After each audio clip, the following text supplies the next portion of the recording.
Hello guys, in today's tutorial I'm gonna show you how to delete a blank page at the end of your document in Microsoft Word.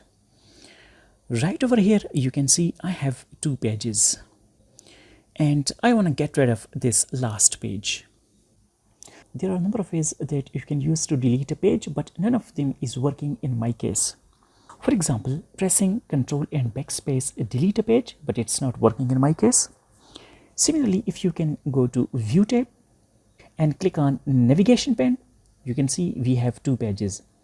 And normally when you click on this blank page and press delete, it gets deleted, but it's not working in my case again. The simplest method that is often used is to keep a cursor at the end and press delete button and the page is gone, but none of them worked in my case. Now let me show you the best trick that worked in my case. Go to Home tab and click on these paragraph markers. Now double click to select this paragraph marker and in the font size choose 1. Press enter and it's gone. You can see we have only one page right now. Now just hide the paragraph markers and there it is. The page is gone. I hope you have found this tutorial useful. Please give it a thumbs up and thanks for watching.